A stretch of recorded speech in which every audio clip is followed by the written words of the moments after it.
The Kyle Tucker situation hasn't changed overnight, but the picture is getting clearer. The Toronto Blue Jays want this, and they're reportedly willing to go where others won't. But with one team increasing their efforts in the Tucker sweepstakes, how does that affect his chances of coming to Toronto? So let's first start with this. This was a report that came out just a day or two ago, and it reads, latest Kyle Tucker free agency buzz, Blue Jays expected to offer a longer contract than the Mets and the Dodgers. And the Mets and the Dodgers right now are effectively the two squads, the two other teams anyways, that are very much in on the Kyle Tucker sweepstakes, which makes sense. It really is the usual suspects right here: Mets, Dodgers, Blue Jays. But the difference between Ohtani, the difference between Soto, is that in this offseason, Toronto is apparently willing to go further and do more than the Mets and the Dodgers are. And the article goes on to say this, folks.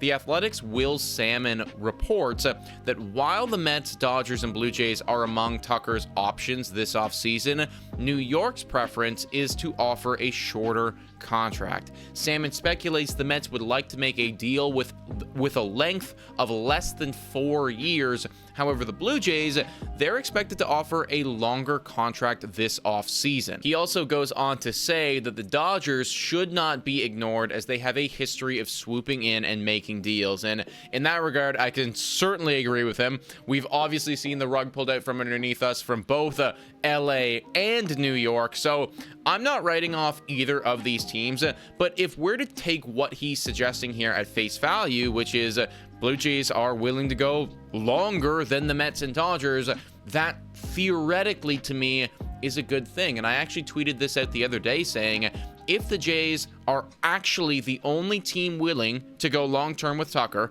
the math kind of speaks for itself. Short-term, high average annual value with risk after, that would be the offer that you're getting from the Mets or LA, or a decade plus of guaranteed generational wealth. And for me, you guys let me know in the comments down below, I would be taking the decade plus right here, guys, or, just decade. Yes, Kyle Tucker could definitely get $40 million a year going to New York, and maybe it's a 3-year deal for $120 million, right? Ridiculous sums of money for only 3 seasons.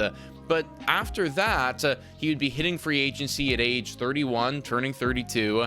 And what if he hasn't been playing well, right? There is risk involved in that, even if you are getting $40 million a year, which is, a ton. For me, I would take a little bit less average annual value. Let's say it's $35 million a year, just spitballing here, but have it for 10 or 11 or 12 years, which is reportedly what Toronto is willing to do that nobody else is willing to do. So I hear these things, and to me, this makes sense for Toronto, and it's a good thing for Blue Jays fans, because if they're not willing to go that far, that gives us leverage that they don't have.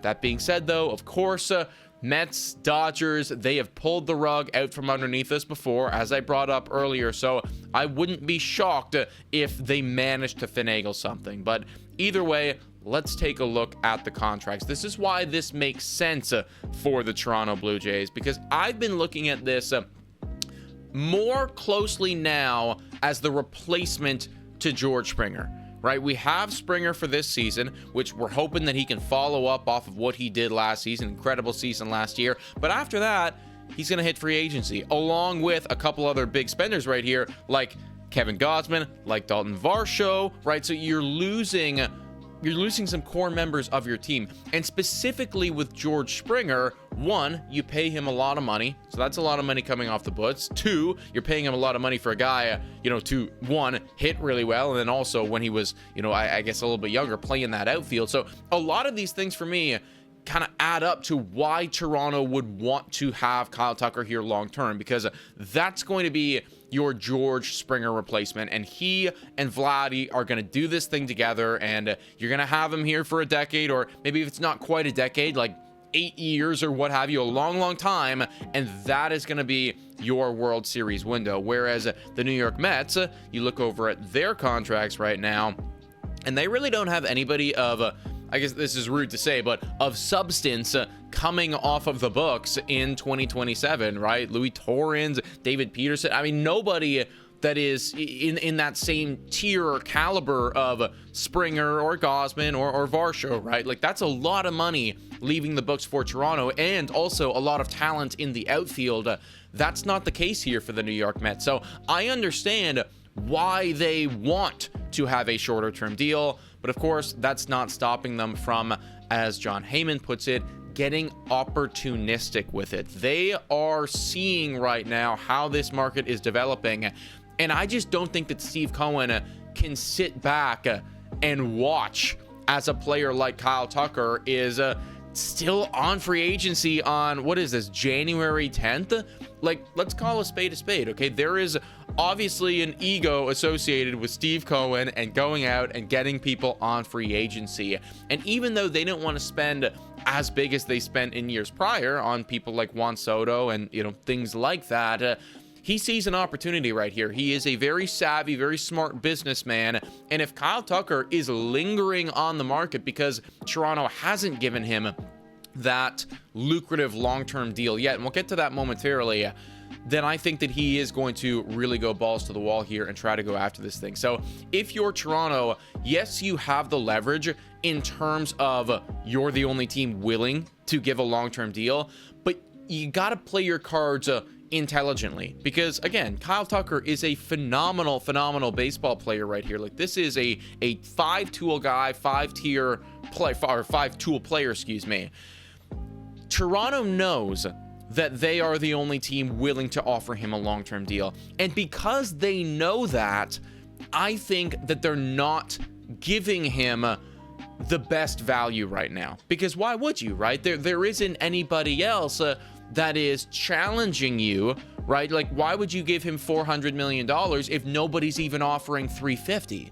It doesn't make sense, right? So Toronto, I think that they know that they're in a good spot right now, and because of that, lowballing him on either the average annual value or just the overall term of the contract or what have you, right? That's me speculating right now, but they have to be careful because Steve Cohen, the LA Dodgers, they're going to see that, and now they're looking at it as an opportunity to come in and say, okay, well, Toronto, they're getting a little sleazy right here. They're trying to save a buck on Kyle Tucker. So how about we go in and we shoot our shot and we give him a ton of money, but for a short period of time, and give him a strong alternative. And that is what I think is happening right now, and why I believe the New York Mets are going to start to get a little bit more aggressive, because there hasn't been a deal done yet with Kyle Tucker. I mean, if Toronto is the only team willing to give him the long-term contract, why hasn't that happened yet? Because I don't think that they're at the point yet to give him what it is that's either fair value or what it is that he's asking for, because there isn't any competition. But I would also imagine that if the Mets and if the Dodgers start to engage more here with Kyle Tucker, and they start to push and they start to press on a shorter term deal, that alone, even though they're not in the same ballpark of a long-term deal, that should incentivize Toronto to up their offer. So maybe there's a little bit of a leverage play going on right now. Maybe the Mets are being used as leverage to leverage Toronto to offer more money, right? We are always the ones being used as leverage, but in this situation, I could actually see it being the reverse. Either way, though, the update here is that Toronto is still in the best spot, being the only team willing to give him the long-term contract, but they have to play their cards intelligently, and they cannot lowball him forever. Eventually, they're gonna need to give him the big payday. But folks, let me know what you think about all this in the comments down below. Thank you so much for watching, and as always, go Jays, go.